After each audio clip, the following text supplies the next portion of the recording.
चलते हैं जयपुर के पीसीसी में, जहां पूर्व सीएम अशोक गहलोत मीडिया से रूबरू हो रहे हैं। फिर केंद्रीय मंत्री पुनः बनी तो लंबा सफर उन्होंने तय किया, महिला कांग्रेस अध्यक्ष बनी तो एक बहुत अनुभवी नेता थी। और जिस प्रकार से वो हादसा हुआ ना, उसको कोई भूल नहीं सकता। मुख्य तकलीफ इस बात की हम सबको है आज भी कि हादसा ऐसा हुआ कि जिसकी कोई कल्पना नहीं कर सकता था। इसलिए हम सबको आज भी दुख है।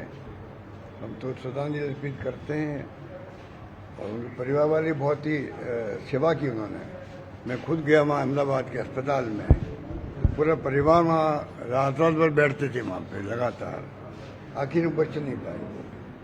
सोनिया गांधी जी ने खुद ने बहुत इंटरेस्ट लिया। मैं उनके संपर्क में था, उनका फ़ोन भी आया। वो खुद बहुत दुखी थी कि भाई ये घटना कैसे हो गई और इनका पूरा ख्याल रखे कैसे बच सकती है क्या। तो मैडम ने खुद ने बहुत इंटरेस्ट लिया। राहुल गांधी जी ने फ़ोन किया, सोनिया जी ने फ़ोन किया इनके गोपाल को।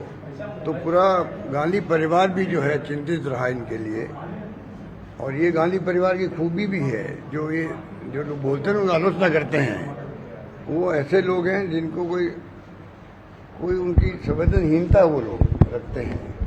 जो संवेदनशील लोग हैं, मालूम है गांधी परिवार अपना आप में बहुत संवेदनशील है। ये मैं 40 साल से देख रहा हूँ। इसलिए बहुत चिंतित रही इनके गिरिराज जी के एपिसोड के अंदर, ये मैं कह सकता हूँ। रियाबड़ी में बजरी को लेकर जिस तरह का विवाद रियाबड़ी में, और देखिए मैं कह चुका बजरी में सरकार पे माफी हावी हो गए हैं। बजरी बहुत महंगी मिल रही है। हमारे वक्त में भी तकलीफ थी लोगों को, मैं स्वीकार करता हूँ, हमारे वक्त में भी थी।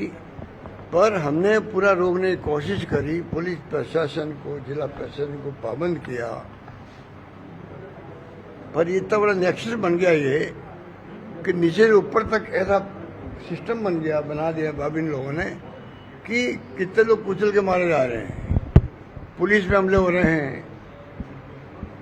कई लोग कुचल देते हैं, लोग जो इनके गैंग में शामिल नहीं होते हैं।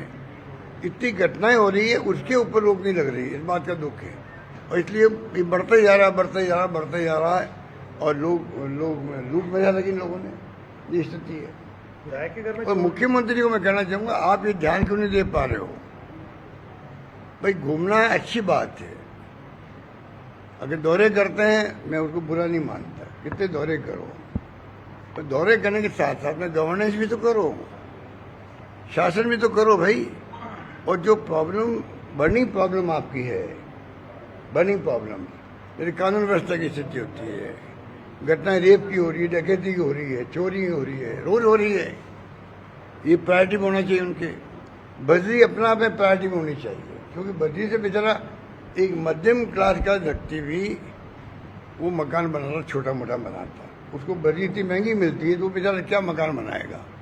तो तकलीफ मध्यम परिवार के लोगों को भी हो रही है, मिडिल क्लास को भी हो रही है, सबको हो रही है। उस पर ध्यान मुख्यमंत्री जी को देना चाहिए। मुख्यमंत्री जी की बहुत बड़ी अथॉरिटी होती है। भजन लाल जी के पास में आज इतनी बड़ी पावर है, उसको यूज करने की आवश्यकता खाली है उनको, और कुछ नहीं करना है। तो कैंप अब लिस्ट निकल रही है, प्रमोशन हो गया आईपीएस के, वहीं बैठे हुए हैं एसपी के रूप में, जो डीआईजी बन गए। पहले आईएएस की स्थिति थी, अब जाके लिस्ट निकली है। तो इनको कौन रोक रहा है? अब तो नए डीजी बन गए हैं। नए डीजी बनने के बाद में अब क्या तकलीफ आ रही हो सकता है, उनको सलाह लेनी होगी। रुक गया होगा, मान लो हम ये मांग के चलते हैं, अब क्या दिक्कत है उनको? तो ये जो जिस प्रकार गवर्नेंस हो रही है ना, उससे नुकसान इन्हीं को हो रहा है, इन्हीं को हो रहा है। विधायक थे, कांग्रेस विधायक के घर भी लगातार 3 चोरियां हो गई, बाइक चोरी हो गई, ट्रैक्टर चोरी हो गया। दूसरा कि आपके एमएलए के घर ही चोरी हो गई लगातार। देखा इंडियन एक्सप्रेस में मैंने आज न्यूज, फ्रंट पेज न्यूज है, एमएलए कह रहा मेरे यहाँ 3 चोरी हो चुकी है। इंडियन एक्सप्रेस ने फ्रंट पेज में न्यूज लगाई है उसकी। तो फ्रंट पेज में लगाने का एक मैसेज है कि एक्सप्रेस जैसा अखबार अपने फ्रंट पेज पहले न्यूज लगा है। आप समझ सकते हो कि बाकी लोगों की क्या स्थिति होती होगी। प्रदेश के अंदर, कोई सुनने वाला नहीं है। इतना करप्शन हो रहा है कि चाल चरित्र चेहरा इनका जो था वो तो पूरा एक्सपोज हो गया है पब्लिक की निगाह के अंदर भी। कितनी बड़ी बड़ी बातें करते थे, चाल चरित्र चेहरा हमारा अलग है कांग्रेस से। अब आप देखिए इतना करप्शन जो हो रहा है, इतने लोग दुखी हैं। मुख्यमंत्री जी को चाहिए कि वो जो इनकी इंटेलिजेंस ब्रांच है उसका उपयोग करे, एक बार अभियान चलवाए इंटेलिजेंस ब्रांच के माध्यम से, जो साइलेंटली जाके देखे राजस्थान के अंदर तमाम मुद्दे जो विपक्ष वाले उठाते हैं, उन मुद्दों में दम है कि नहीं। अगर दम नहीं है तो कोई बात नहीं भाई, चलो राजनीति कर रहे होंगे। दम है तो उनको भी ठीक करना चाहिए। अगर उनको लगे उनकी खुद की एजेंसी है, जो आईबी एजेंसी उनकी खुद की है, उसके माध्यम से सर्वे करवा ले कि जो मुद्दे हम उठा रहे हैं, कानून व्यवस्था की हो या ये जो चोरी डकैती है जो भी हो रही है, ये खाली जयपुर में अखबार छपता है उसके बाद काम नहीं चलेगा। गांव के अंदर भी, जिलों के अंदर भी कुछ सुनवाई नहीं होती है, गुंडागिर्दी हो रही है, माफिया हावी है वहाँ पर। लोग जाके समझ में आ नहीं रहा लोगों के, हम जाके शिकायत किससे करें। शिकायत का जो सिस्टम होता है वो ध्वस्त हो गया है। कलेक्टर को रेगुलर बैठना चाहिए जनसुनवाई में, कितने कलेक्टर बैठ रहे हैं। एसपी को जनसुनवाई करना चाहिए, कलेक्टर को नाइट होल्ड करना चाहिए।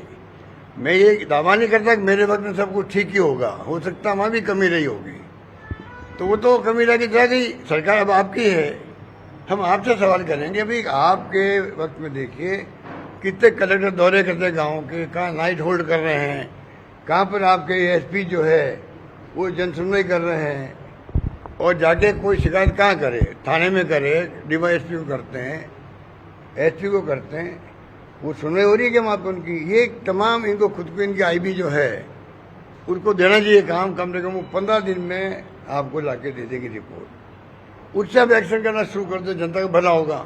हम तो मुख्यमंत्री जी इंटरेस्ट में कह रहे हैं, अगर जब मुख्यमंत्री बन ही गए हैं, पहली बार एमएलए, पहली बार मुख्यमंत्री, ऐसा सौभाग्य बहुत कम लोगों को मिलता है जो पंडित भजनलाल को मिला है। अब पंडित भजनलाल को मिला है, उसके बाद में ही अगर जो होना चाहिए, मैं गवर्नेंस की बात कर रहा हूँ, वो अगर वो नहीं संभाल पाएंगे तो हमें भी तकलीफ होती है। पहला चांस, पहली बार एमएलए और मुख्यमंत्री, उनको जिंदगी में तो बड़ा चांस मिला है, उनको अपना परिवार छोड़ देना चाहिए। मैं हमेशा कहता था बचपन से, हम लोग पब्लिक प्रॉपर्टी हैं। आप एमएलए बनो, एमपी बनो, मुख्यमंत्री बनो, मंत्री बनो, हम पब्लिक प्रॉपर्टी है। पब्लिक आगे कभी भी हमें अपनी शिकायत दे सकती है, तो इनको चाहिए अपना आप को पब्लिक प्रॉपर्टी बनाए, उसमें परिवारवाद पीछे नहीं आता, पीछे कर दो उसको, वरना आप लोग बदनाम हो जाओगे, गवर्नेंस नहीं कर पाओगे। तो ये सच्चाई मैं उनको बता रहा हूँ। मेरी 2 बार मुलाकात उनसे हुई है, तो मेरी थोड़ी हमदर्दी भी उनके प्रति है, ह्यूमन साइकोलॉजी होती है। मैं बीमार था, मेरे से मिलना आए, मुख्यमंत्री बनते ही मेरे पास मिलना आए थे। मैंने भी उनको कहा था कि पहले परंपरा भी थी मिलने की, बीच टूट गई है, आए वो, तो हमने यही बातें करी। उन्होंने कहा नहीं, मैं इतना अपना पार्टी के अंदर इतना मैं घूम चुका हूँ राजस्थान 20 साल तक, इसलिए मेरे को अनुभव है और मैं बहुत शानदार तरीके से, कार्यकर्ता भी खुश रहेंगे। मैं बाई नेम जानता हूँ लोगों, तो मुझे बड़ी खुशी हुई थी और मुझे उम्मीद थी कि ये 2-4 महीने लगता, देखो नया आदमी बनता है, 2-4 महीने लगते, 6 महीने लगते हैं, साल में लग जाओ भाई, पर अब तो कम से कम 1.5 साल ज़्यादा हो गया। इनको चाहिए कि विपक्ष इनका कोई दुश्मन नहीं है। विपक्ष जो है, जो बोलता है, चाहे प्रदेश कांग्रेस कमेटी बोले, चाहे नेता प्रतिपक्ष बोले, चाहे हम लोग बोले, कोई भी एक प्रकार से आगाह करते हैं भाई ये हो रहा है। राजनीति में तो विपक्ष क्या करेगा, जनता की भावना वो बताएगा जनता को, नहीं जनता की भावनाएं बताएगा सरकार को, और जनता में कहेगी आप विपक्ष में बैठा दिए गए हो, आप तो बोल नहीं रहे हो हमारी बातों को। हमारी धर्म कहता है, हमारा कर्तव्य कहता है हम बोलेंगे। इनकी ड्यूटी है कि ये मतलब उनको गंभीरता से ले हमारी बातों को, ये इनके इंटरेस्ट में भी है। ये तो स्कैम चल रहे हैं सरकार के, सीएम दावा कर रहे हैं कि इससे जनता को बहुत फायदा मिल रहा है अंत्योदय संबंध में। देखिए, प्रशासन गांव के संग शहरों के संग अभियान था, उसको बंद कर दिया इन्होंने, नाम बदल दिया। आज लोगों के पट्टे बाकी है बेचारों के, वो तो दो उनको कम से कम।